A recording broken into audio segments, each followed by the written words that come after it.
शहर की कच्ची बस्ती में एक गरीब मजदूर कालू रहा करता था। कालू के घर में उसकी पत्नी जानकी थी। जानकी लोगों के घरों में झाड़ू पोछा करके कुछ पैसे कमा लेती थी और वहीं कालू किसी तरह मेहनत मजदूरी करके 2 वक्त की रोटी का जुगाड़ कर लेता था। कुछ दिनों से हो रही बारिश के कारण कालू की मजदूरी बंद हो गई थी। अरे जानकी, इस बार तो बरसात ने हद ही कर दी, रुकने का नाम ही नहीं ले रही। कुछ समझ में नहीं आ रहा, अगर इसी तरह काम पर नहीं गया तो 2 वक्त की रोटी का जुगाड़ कैसे होगा। अरे तुम चिंता क्यों करते हो, बारिश का क्या है, 1 आध दिन में रुक जाएगी और उसके बाद में फिर से काम शुरू हो जाएगा। अरे 3 दिन तो हो गए, बरसात तो रुक ही नहीं रही है और आगे भी रुकने के कोई आसार नहीं दिख रहे। तो क्या हुआ, तुम्हारा काम बंद हुआ है ना? मैं तो अभी भी लोगों के घर झाड़ू पोछा करने जाती ही हूँ। मेरे पगार से कुछ दिन तो निकल ही जाएंगे।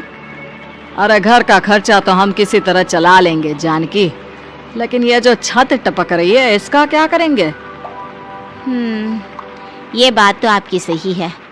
हमारी झोपड़ी अब काफी पुरानी हो चुकी है और इसके छप्पर में भी कई सारे छेद हो गए हैं। रात भर पानी टपकता रहता है। अरे मैं भी इसी बात से बहुत परेशान रहता हूँ। कहीं किसी दिन ज्यादा बारिश आ गई तो हमारी झोपड़ी टूटकर बिखर ना जाए। राम राम राम, ऐसी अशुभ बातें क्यों करते हो? अरे ऐसा कुछ नहीं होने वाला। ये झोपड़ी ही तो हमारा सब कुछ है। अगर यही नहीं रही तो हम जाएंगे कहाँ? ठीक है जानकी, जब तुम्हारी पगार मिल जाएगी तो कुछ पैसे बचाकर झोपड़ी के छप्पर की मरम्मत करवा लेंगे। शायद हमारी परेशानी कुछ कम हो जाए। ठीक है जी, अब ना ज्यादा परेशान मत हो। ये लो, खाना खा लो और सो जाओ। सुबह मुझे भी जल्दी काम पर जाना है। जानकी और कालू अपनी झोपड़ी में सो गए। रात को अचानक से बहुत तेज बारिश शुरू हो गई। धीरे धीरे बारिश का पानी कालू की बस्ती में भरने लगा। पानी भरते भरते झोपड़ी के बाहर तक पहुंच गया था। सुबह के वक्त जब कालू और जानकी सोकर उठे, हे भगवान, ये क्या हो गया? बारिश का पानी तो हमारे घरों तक पहुंच चुका है। अब मैं काम पर कैसे जाऊंगी? रहने दो जानकी, तुम आज काम पर मत जाओ। ऐसे पानी से निकल कर जाओगी और बीमार पड़ गई तो लेने के देने पड़ जाएंगे। लेकिन अगर नहीं गई तो मालकिन लोग नाराज हो जाएंगे।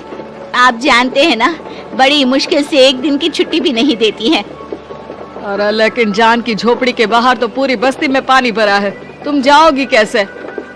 जानकी जैसे तैसे करके काम पर चली जाती है, लेकिन अगले दिन फिर से बहुत ज्यादा बारिश होती है और बस्ती में ज्यादा पानी भर जाता है। आज तो मैं तुम्हें किसी भी तरह काम पर नहीं जाने दूंगा। अरे अगर तुम्हें कुछ हो गया तो क्या होगा? ठीक है, तुम ठीक ही कहते हो, आज नहीं जाती। अगर मालकिन नाराज हो गई तो मना लूंगी किसी तरह। अरे मनाने वाली क्या बात है? जब तुम बताओगी कि हमारी झोपड़ी में पानी भर गया है तो वो खुद ही समझ जाएंगे ना। अगले 2 दिन तक तेज बारिश होने की वजह से जानकी, कालू और आसपास की बस्ती में रहने वाले सभी लोगों के घरों में पानी भर जाता है, जिसकी वजह से जानकी काम पर नहीं जा पाती। और 3 दिन के बाद जैसे ही जानकी काम पर पहुंचती है, कहाँ थी तुम? पिछले 3 दिनों से काम पर क्यों नहीं आई? मैम साहब, क्या बताऊं, इतनी ज्यादा बारिश हो रही थी, हमारी पूरी बस्ती में पानी भर गया है और उससे भी ज्यादा तो मेरी झोपड़ी के अंदर पानी भर गया। आप ही बताइए कैसे आती मैं? इसका मतलब ये हुआ कि बारिश होगी तो तुम काम पर नहीं आओगी? ना ना, मेरे कहने का ये मतलब नहीं था मैम साहब। तुम जानती भी हो 3 दिन से कितनी परेशानी हो रही है मुझे। सारा काम मुझे खुद करना पड़ा। माफ कर दीजिए मालकिन जी, पर मैं क्या करती, आने के लिए रास्ता ही नहीं था, सब जगह पानी भरा हुआ था। बहाने तो तुझे बहुत बनाने आते हैं। जानकी देख, अगर अगली बार ऐसा किया ना तो फिर काम से हमेशा के लिए छुट्टी। अरे ना ना मालकिन, ऐसा मत कीजिए। बारिश की वजह से मेरे पति की मजदूरी भी छूट गई है। बड़ी मुश्किल से घर में 2 वक्त खाने की रोटी का जुगाड़ हो पाता है। आप मुझे काम से निकाल देंगे तो हम क्या खाएंगे? अगर इतनी ही चिंता है तो फिर रोजाना काम पर आया करो। चलो अब जल्दी से जाकर घर का सारा काम करो। बारिश रुकने का नाम ही नहीं ले रही थी। पूरे शहर में बाढ़ जैसे हालात बन गए थे। लेकिन नौकरी जाने के डर से जानकी किसी तरह रोज काम पर जाती थी। एक दिन जब जानकी काम करके अपने घर लौट आई तो अचानक उसकी बस्ती में कुछ लोगों का शोर सुनाई दिया। अरे लगता है बाहर कुछ हुआ है, मैं जाकर देखता हूँ। हाँ हाँ, पता तो कीजिए, ये बस्ती में लोग इतना शोर क्यों कर रहे हैं। बाहर जाकर कालू ने एक आदमी से पूछा, अरे क्या हुआ भाई, इतना शोर क्यों मचा रहा है? अरे क्या बताए भैया, अपने बस्ती के बाहर एक पुल टूट गया है और वहाँ पर एक कार फंसी है। थोड़ी देर में अगर किसी ने नहीं बचाया ना तो वो कार पानी में बह जाएगी। हाँ? ये क्या कह रहे हो भैया, कार के अंदर कोई है क्या? हाँ, कोई औरत बैठी है, अकेली है, बहुत रो रही है बेचारी, मदद के लिए बुला रही है। अरे तो हमें जाकर उनकी मदद करनी चाहिए ना। अरे लेकिन इसमें बहुत खतरा है, हमें अपने आप को बचाना चाहिए, पानी कभी भी हमारी बस्ती की तरफ आ सकता है।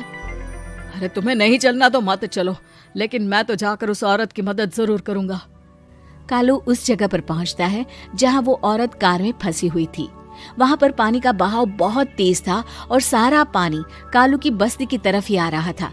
कालू ने एक बड़ी सी रस्सी को पेड़ से बांध दिया और दूसरे सिरे को कार की तरफ फेंक दिया और उस औरत को रस्सी के सहारे बाहर आने के लिए कहा।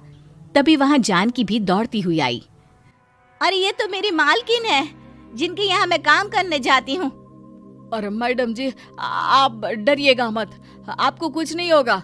आपकी गाड़ी को भी मैंने रस्सी से बांध दिया है। थोड़ी देर में पानी का बहाव कम हो जाएगा, फिर हम आपकी कार को भी बाहर निकाल लेंगे। क्या तुम जानकी के पति हो? हाँ हाँ, जानकी मेरी ही पत्नी है, आपके यहाँ काम करती है ना। लेकिन मेम साहब, आप यहाँ पानी में कैसे फंस गई? अब क्या बताऊं, मैं अपनी सहेलियों के साथ पिकनिक पर गई थी, वहीं से लौट रही थी। अचानक पानी का बहाव तेज हो गया और मेरी गाड़ी फंस गई। अरे कोई बात नहीं मालकिन, अब ना आप बिल्कुल सुरक्षित हैं।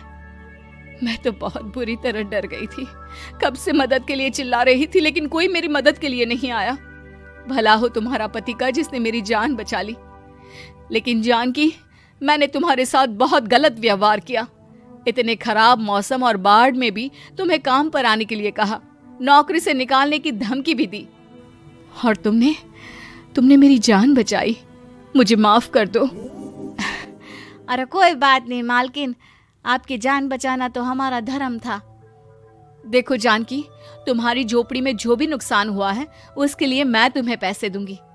आज तुम्हारे पति ने मेरी जान बचाई है और आज के बाद मैं तुम्हें कभी भी नौकरी से निकालने की धमकी नहीं दूंगी। आज मैं तुम्हारी परेशानी को अच्छी तरह समझ चुकी हूँ।